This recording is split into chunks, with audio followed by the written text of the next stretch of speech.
मैं Vijendra Kushwaha live classes में आप सभी लोगों का एक बार फिर से स्वागत है। और इस समय हम लोग पढ़ रहे हैं जो चैप्टर बायोडाइवर्सिटी। तो बायोडाइवर्सिटी चैप्टर में हम लोग नेक्स्ट वीडियो लेकर आज आपके सामने हैं।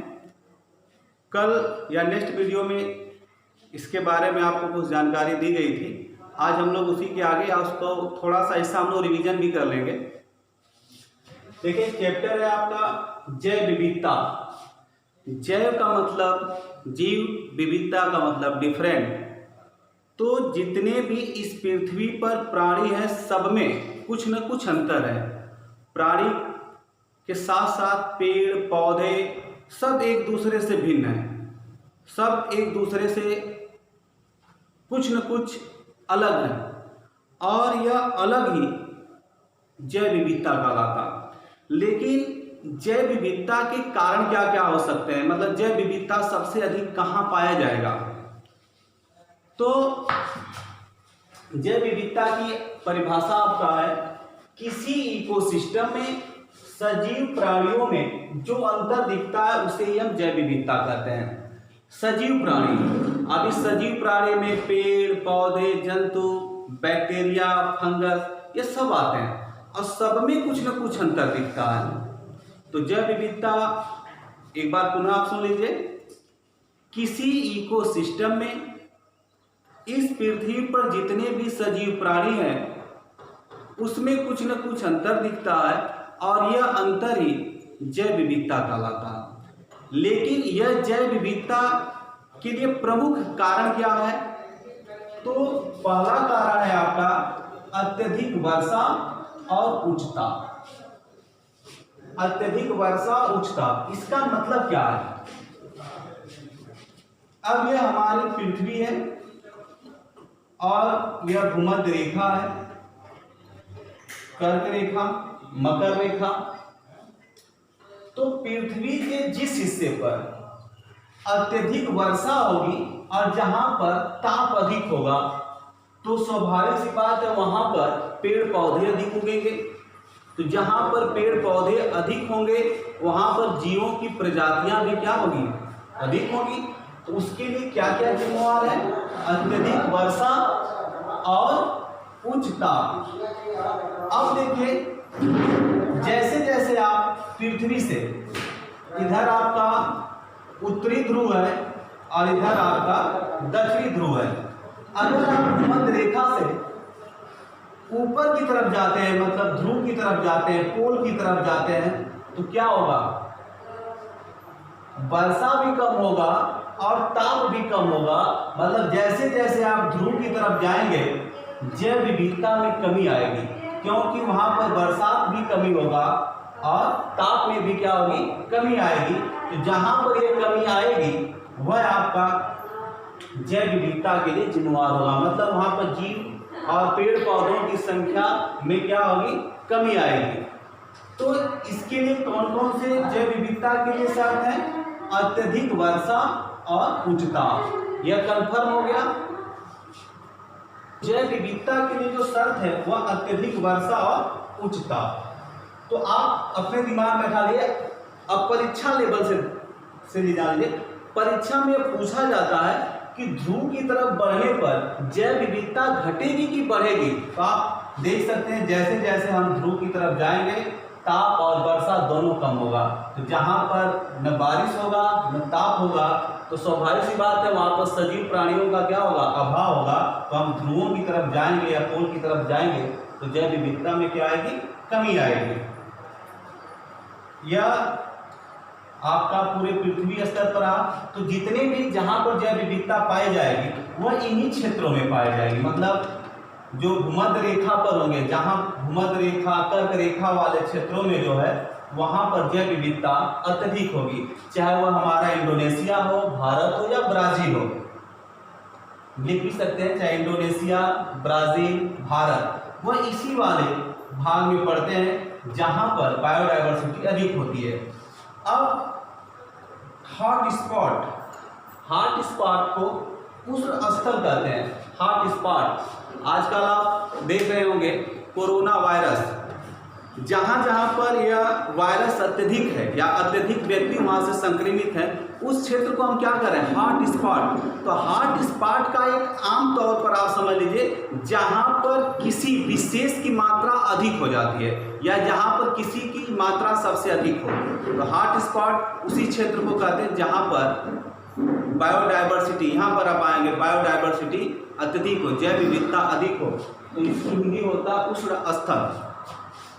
तो जैव विविधता वाले विशेष केंद्र को हम क्या कहते हैं, हॉट स्पॉट कहते हैं। तो हॉट स्पॉट की परिभाषा एक बार पुनः सुन लीजिए, जैव विविधता वाले विशेष केंद्र को हम क्या कहते हैं, हॉट स्पॉट कहते हैं। अब देख लिया जाए कि हमारे भारत में हॉट स्पॉट के प्रमुख केंद्र कौन कौन से हैं। तो पहला आपका है पश्चिमी घाट, दूसरा है पूर्वी हिमालय। तो भारत में हॉट स्पॉट के प्रमुख 2 केंद्र कौन कौन से हैं, पश्चिमी घाट और पूर्वी घाट। इसके अलावा भारत में अंडमान निकोबार एवं लक्षद्वीप समूह भी जो है हमारे भारत के प्रमुख हॉट स्पॉट केंद्र हैं। इस चैप्टर को जब आप पढ़ रहे हैं तो यह मुख्य रूप से टेट और सी टेट ये जो इन्वायरमेंट के जो क्वेश्चन पुटअप किए जाते हैं, इसमें से अत्यधिक क्वेश्चन आपको मिल सकते हैं। इसलिए आप इसको थोड़ा केयरफुल होकर देखें, समझें, और जो चीज़ें आपको नहीं समझ में आएगी वह कमेंट बॉक्स में जरूर लिखेंगे। तो भारत के प्रमुख हॉट स्पॉट केंद्र कौन कौन से हैं, पश्चिमी घाट और पूर्वी हिमालय। अब इसके रीजन क्या क्या यह भी जान लीजिए कि पश्चिमी घाट यह मुख्य रूप से गुजरात से कन्याकुमारी तक, और यह आपका भारत है पर दक्षिणी पश्चिमी अरब सागर से जो भी मानसून आते हैं वह यहाँ पर क्या करते हैं, बारिश करते हैं। तो जहाँ पर बारिश होगा, जहाँ पर बरसात अधिक होगी, तो वहाँ पर घास अधिक उगेंगे, पेड़ अधिक होंगे। तो जब घास और पेड़ अधिक होंगे तो वहाँ पर जीव जंतुओं की संख्या भी क्या होगी, अधिक होगी, और विभिन्न प्रकार के जीव जंतु पाए जाएंगे। और वही कंडीशन आपका यहाँ पर पूर्वी हिमालय में है। यहाँ पर भी जो है ताप और अत्यधिक वर्षा होती है, इसके कारण भी जो है यहाँ पर विभिन्न प्रकार की प्रजातियाँ क्या करती हैं, निवास करती हैं। तो यह तो रहा हमारे भारत के प्रमुख हॉट स्पॉट। पूछा जाता है अधिकतर परीक्षाओं में कि शांति घाट कहाँ पर है, तो शांति घाट मुख्य रूप से केरल में है, और यह इसलिए प्रसिद्ध है कि यहाँ पर जैव विविधता वाला सबसे ज़्यादा मतलब विभिन्न प्रकार की प्रजातियाँ इस घाट में निवास करती हैं, शांति घाट में। और जैव विविधता जो दिवस है वो 22 मई को मनाया जाता है। तो एक बार पुनः सुन लीजिए, जैव विविधता दिवस कब मनाया जाता है, तो 22 मई को मनाया जाता है।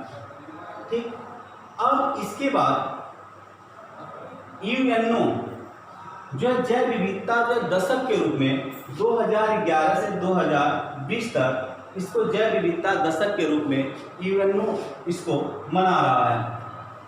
अब यह तो रहा, लेकिन इस जैव विविधता के लिए सबसे ज़्यादा संकट क्या, मतलब इस पृथ्वी पर जितने भी पेड़ पौधे या विभिन्न प्रकार के जो जंतु हैं उनका विलुप्त हो रहा, वह धीरे धीरे उनमें कमी आ रही है।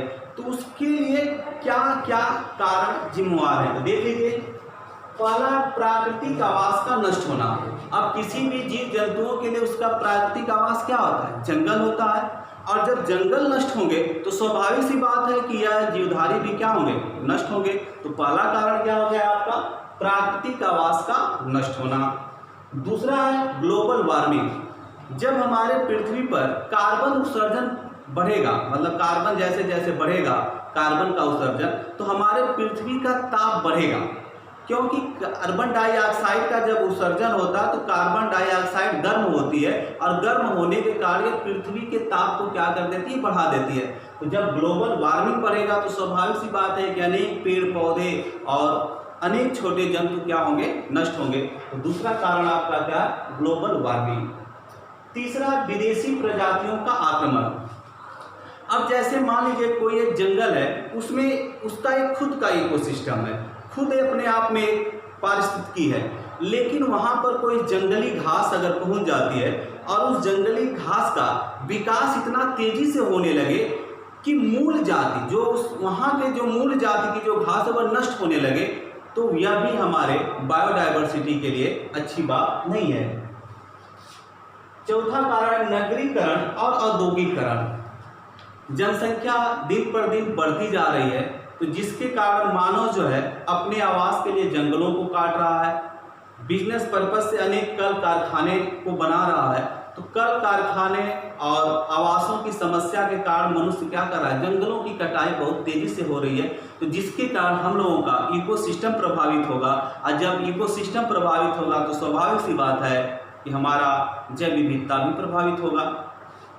तो यह रहा मुख्य कारण जैव विविधता के लिए। जैव विविधता नष्ट कैसे होते हैं, तो यह आपके 4 पॉइंट रखें, उससे तो बहुत सारे कारण हैं। अब अगला देखिए जैव विविधता का संरक्षण। हम जैव विविधता को संरक्षित कैसे कर सकते हैं, उसको बचा कैसे सकते हैं।